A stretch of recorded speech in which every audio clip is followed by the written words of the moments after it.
خاص طور پر میاں بیوی کی لڑائی پر شیطان بہت خوش ہوتا ہے، اور میاں بیوی کی صلح پر شیطان بہت ناراض ہوتا ہے۔ سب سے زیادہ شیطان کو خوشی خاوند اور بیوی کی لڑائی پر ہوتی ہے کہ یہ وہ لڑائی ہے جو پورے گھر کو، پورے خاندان کو تباہ کر دیتی ہے۔ لہٰذا ایک دوسرے کو برداشت کرنا سیکھو۔ یہ دنیا جنت نہیں ہے کہ جو چاہو گے پورا ہوگا۔ ایک دوسرے کو برداشت کرو، اپنے گھروں کو آباد کرو۔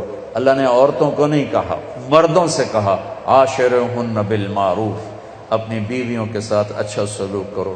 فإن کرہتموہن، تمہیں پسند نہ بھی ہوں تو بھی اچھا سلوک کرو کہ عسیٰ ان تکرہوا شیئا ویجعل اللہ فیہ خیرا کثیرا، تمہیں اس ناگواری میں اللہ بہت کچھ دے دے گا، بہت کچھ دے دے گا۔ امام غزالی کی روایت ہے جس کا خاوند بدتمیز ہو، اکثر تو خامدی ہوتے ہیں، بد زبانی بھی ہوتی ہے، بدتمیزی بھی ہوتی ہے، عورتیں بھی ہوتی ہیں، کم ہوتی ہیں، مرد زیادہ ہوتے ہیں۔ جس کا خامد بدتمیز ہو اور عورت صبر کر جائے تو اسے وہ اجر ملے گا جو فرعون کی بیوی حضرت آسیہ کو ملا تھا، فرعون کی زوجیت۔ جس کی بیوی بدتمیز ہو اور خامد صبر کر جائے تو اس خامد کو وہ اجر ملے گا جو لوط علیہ السلام اور نوح علیہ السلام کو ملا تھا کافر بیویوں کو برداشت کر کے۔ کیا مثال ہے! طلاق نہیں دی، نبھا کر کے دکھائے، طلاق نہیں، نبھا کر کے دکھائے۔ اگر باپ کو سمجھنا چاہتے ہو قرآن میں باپ کیسا ہونا چاہیے، قرآن نے ایک باپ کا ذکر کیا ہے کہ ایسے باپ کو، ایسا باپ پورے قرآن میں بیان نہیں ہوا، وہ ہے یعقوب علیہ السلام۔ جیسے یعقوب نے باپ بن کے دکھایا ہے، پوری امت کے لیے پیغام ہے۔ اگر اولاد نافرمان ہو جائے تو کیا کرو؟ گھر سے نکال دو، جائیداد سے آگ کر دو، لڑائیاں جھگڑے شروع کر دو؟ نہیں، صبر کرو۔ فصبر جمیل واللہ المستعان علی ما تصفون۔ ذرا بیٹوں کا تبصرہ سنو، ان ابانا لفی ضلال مبین۔ باپ نبی ہے، نبی کا بیٹا ہے، نبی کا پوتا ہے، نبی کا باپ ہے، اور کہہ رہے ہیں ہمارا باپ بہت بڑا گمراہ انسان ہے۔ اور فی کے ساتھ جو انہوں نے کر دیا ہے، فی لفی ضلال مبین، توبہ توبہ۔ اور اتنے غلط ذہن رکھنے والوں کو یعقوب علیہ السلام نے باپ بن کے دکھایا، گھر سے نہیں نکالا، تانا نہیں دیا تم نے میرے بیٹے کو تباہ کر دیا، تم نے یوسف کو اغوا کر کے ہلاک کر دیا، ایک لفظ نہیں بولے۔ 40 سال بعد اللہ نے سب کو ملا بھی دیا، جھکا بھی دیا، جوڑ بھی دیا، محبت اور الفتیں بھی قائم فرما دی، ایک دوسرے سے پیار محبت کی فضا بھی، سب کی بخشش بھی کروا دی۔ تو میرے سب سے زیادہ رشتوں کو نبھانا مشکل کام ہوتا ہے۔ تو جس کی بیوی بدتمیز ہو اور وہ خامن صبر کرے تو لوط اور نوح علیہ السلام والا صبر ملے۔ اولاد نافرمان ہو جائے، یہ میں اضافہ کر رہا ہوں، اولاد نافرمان ہو جائے اور باپ صبر کر جائے اور حسن سلوک کو باقی رکھے تو امید ہے اللہ یعقوب علیہ السلام والا اجر عطا فرمائیں گے، اجر عظیم عطا فرمائیں گے۔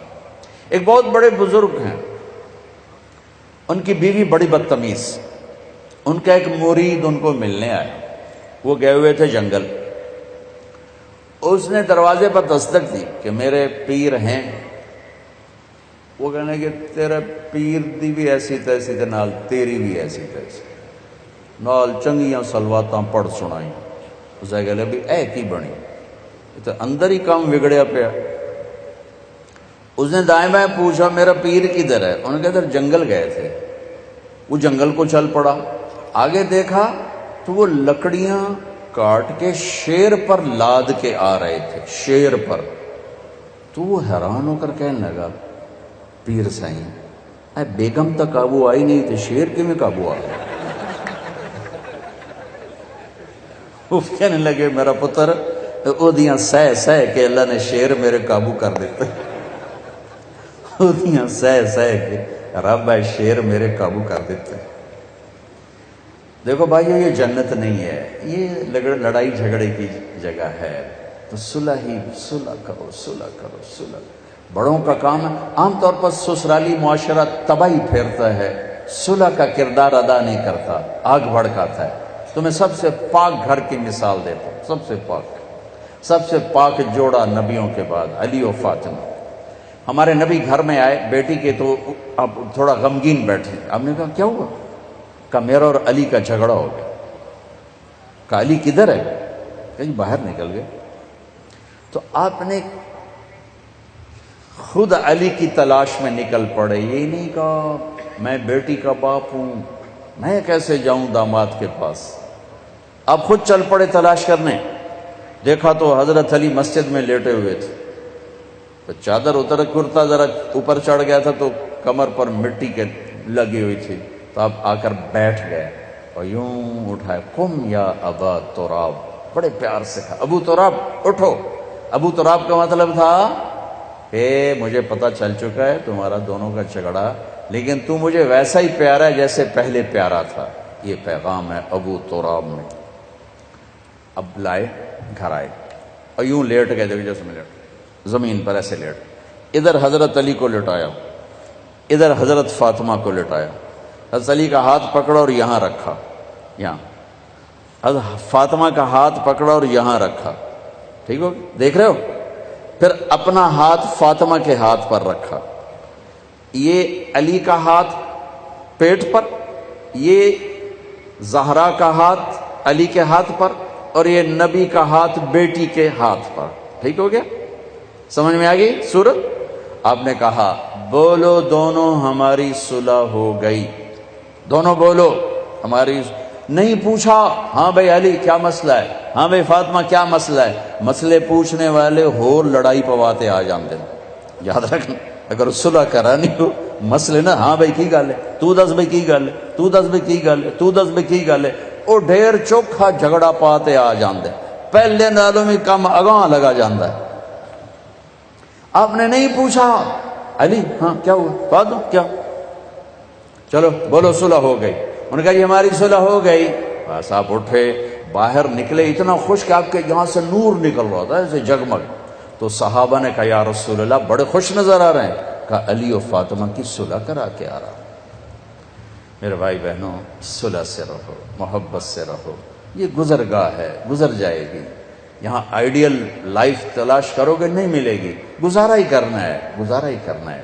ہاں اگر زندگی کو خوبصورت بنانا چاہتے ہو اپنے اخلاق اچھے کریں، ہم اپنے اخلاق اچھے کریں، زبان کا بول میٹھا کریں، صحیح سنو صحیح بولو، غلط نہ سنو غلط نہ بولو۔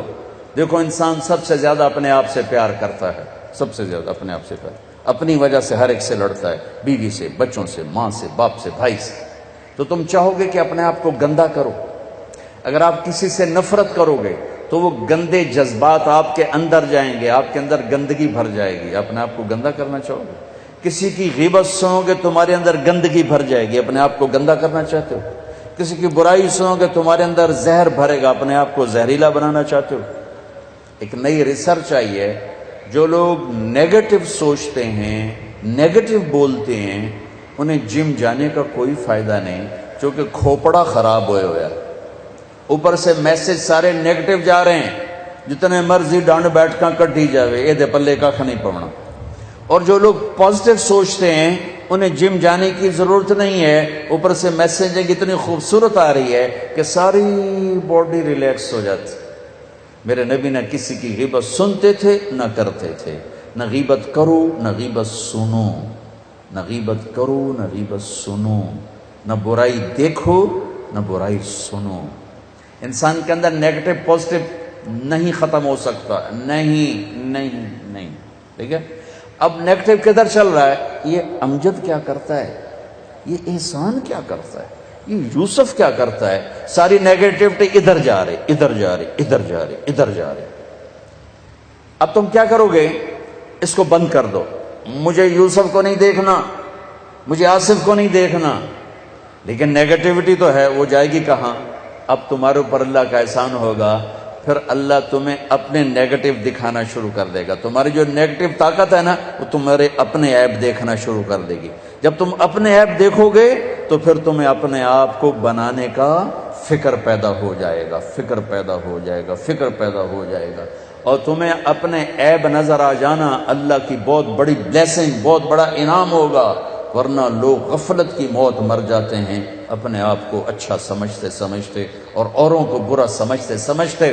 میرے نبی نے فرمایا کسی کے برا ہونے کے لیے اتنا ہی کافی ہے کہ دوسرے کو حقیر سمجھ۔ تو اس کا مفہوم مخالف کیا ہے کہ کسی کے اچھا ہونے کے لیے اتنا ہی کافی ہے کہ دوسرے کو اچھا سمجھ۔ وہ ہے نا ہمارے اقبال کا شاعر، اپنے من میں ڈوب کر پا جا سراغ زندگی۔ اپنے من میں ڈوبنے کا طریقہ بتا رہا ہوں، اوروں کے عیب دیکھنا چھوڑ دو، اوروں کے عیب سننے چھوڑ دو، یہ اخبار پڑھنے چھوڑ دو، یہ ٹاک شو سننے چھوڑ دو، یہ نرا زہر ہے۔ ٹاک شو سن کے لگے گا کل پاکستان تے قیامت آمن والی۔ ایسے بیوقوف بیٹھے ہوتے ہیں، یہ سب پیسے کا چکر ہوتا ہے۔ اپنی ریٹنگ بڑھانے کے چکر میں یہ میڈیا پتہ نہیں کیا ظلم و ستم ڈھا رہا ہے۔ اگر آپ اپنے من میں ڈوبنا چاہتے ہو، طریقہ بتا رہا ہوں، اپنے من میں ڈوب کر پا جا سراغ زندگی، ہے نا، تو اگر میرا نہیں نہ منتا نہ من اپنا تو بن۔ اپنے من میں ڈوبنے کا راستہ آنکھیں بند کر لو، کس سے؟ اوروں کے عیب دیکھنے سے، اوروں کی کمیاں دیکھنے سے۔ تو پھر کیا ہوگا؟ اپنا من سامنے آنا شروع ہو جائے گا۔ کان بند کر لو، میں نے نہیں کسی کی برائی سننی، تو آپ کو اپنی برائیاں سنائی دینے لگ جائیں گی۔ میں نے نہیں کسی کی برائی کرنی، تو آپ کے سامنے اپنی برائیاں آنا شروع ہو جائیں گی۔ چونکہ نیگیٹو طاقت بند نہیں ہو سکتی، وہ چلے گی، لیکن پھر چلے گی کہاں؟ آپ کے لیے چلے، آپ کے عیب دکھائے گی، آپ کی برائی دکھائے گی، آپ کی کمی دکھائے گی۔ آپ کو فکر پیدا ہو جائے گا کہ میں اسے کیسے ٹھیک کروں، تو آپ کی پازیٹیو طاقت پر خرچ ہونا شروع ہو جائے گی کہ میں نے اپنے آپ کو کیسے بنانا ہے۔ اگر آپ نے آنکھیں ادھر ہی فوکس رکھی تو اپنے آپ کو کبھی یاد نہ کر سکو گے، اپنے من میں کبھی ڈوب نہ سکو گے، ہمیشہ اوروں کے عیب دیکھتے دیکھتے مر جاؤ گے، اوروں کی پگڑیاں اچھالتے اچھالتے مر جاؤ گے، اور اللہ کی بارگاہ میں ذلت کے ساتھ اٹھنا پڑے گا۔ کسی کے برا ہونے کے لیے یہ نہیں کہ شرابی ہو، زانی ہو، سود خور ہو۔ میرے نبی نے کہا کسی کے برا ہونے کے لیے اتنا ہی کافی ہے کہ اوروں کو برا کہتا ہو، اوروں کو حقیر جانتا ہو، اوروں کو حقیر جانتا ہو۔ تو اس کا مفہوم مخالف کیا ہے کہ کسی کے اچھا ہونے کے لیے اتنا ہی کافی ہے کہ سب کو اچھا کہتا ہے۔ ساری دنیا کے انسانوں سے دل صاف کر دو، صاف کر دو، صاف کر دو۔ ہمارے علاقے میں ایک فوتگی ہوگی تو ہمارے دیہاتوں میں یہ ہے ہوتا ہے کلخانی یہ وغیرہ، ہم اس میں ایک ہماری تہذیب چلی آ رہی، ہم جاتے ہیں، بیان وغیرہ بھی ہوتا ہے۔ تو ایک بیٹھے تھے صاحب، تو بڑی اچھی داڑھی، ٹوپی، تو میں ان کو آگے بڑھ کے سلام کرنے لگا، السلام علیکم۔ تو انہیں ہاتھ یہاں کر لیا کر، میں کہا پتہ نہیں، پتہ نہیں لگا بھی میں ہاتھ میں لایا۔ میں کہا جی السلام علیکم۔ وہ بیچارے فوت ہو گئے۔ یہ نفرت ان کے اندر خود نہیں اٹھی، یہ ممبر سے سنو ہی بات نے ان کے اندر نفرت بھر دی کہ میں انسان تو ہوں، چلو میں ان کے نزدیک کافر ہوں گا، انسان تو ہوں، تو انسان سے مصافحہ کرنے میں کیا ہے؟ میرے نبی نہیں مصافحہ فرماتے تھے؟ جب آدمی اوروں کے عیب دیکھتا ہے تو نفرت یہاں تک چلی جاتی کہ وہ جانور بن جاتا، اس کے اندر سے انسانیت ختم ہو جاتی۔ جب وہ اپنے عیب دیکھتا ہے تو اس کے اندر انسانیت بیدار ہو۔ اپنے من میں ڈوب کر، اپنے من میں ڈوبنے کا طریقہ بتا رہا ہوں، عیب دیکھنا چھوڑو، عیب سننا چھوڑو، عیب پڑھنا چھوڑو، یہ ٹاک شوز چھوڑو، یہ سارے منفی پروگرام چھوڑو، تو پھر تمہارے اندر کا سسٹم آن ہوگا۔ پھر تمہارے اندر کی وہ جو سافٹ ویئر ہے نا، وہ ابھی اس پر مٹی پڑی ہوئی ہے، وہ بیدار ہوگا جب تم یوں کر لو گے، مجھے نہیں سننا، مجھے نہیں دیکھنا، پھر آپ کا اندر جاگے گا، پھر آپ خوبصورت ہوتے جاؤ گے۔ جب مرو گے تو اپنی روح کو دیکھو گے، نورانی ہو کر ایسے نکلے گی کہ سارے عالم کو روشن کر کے اوپر جائے گی۔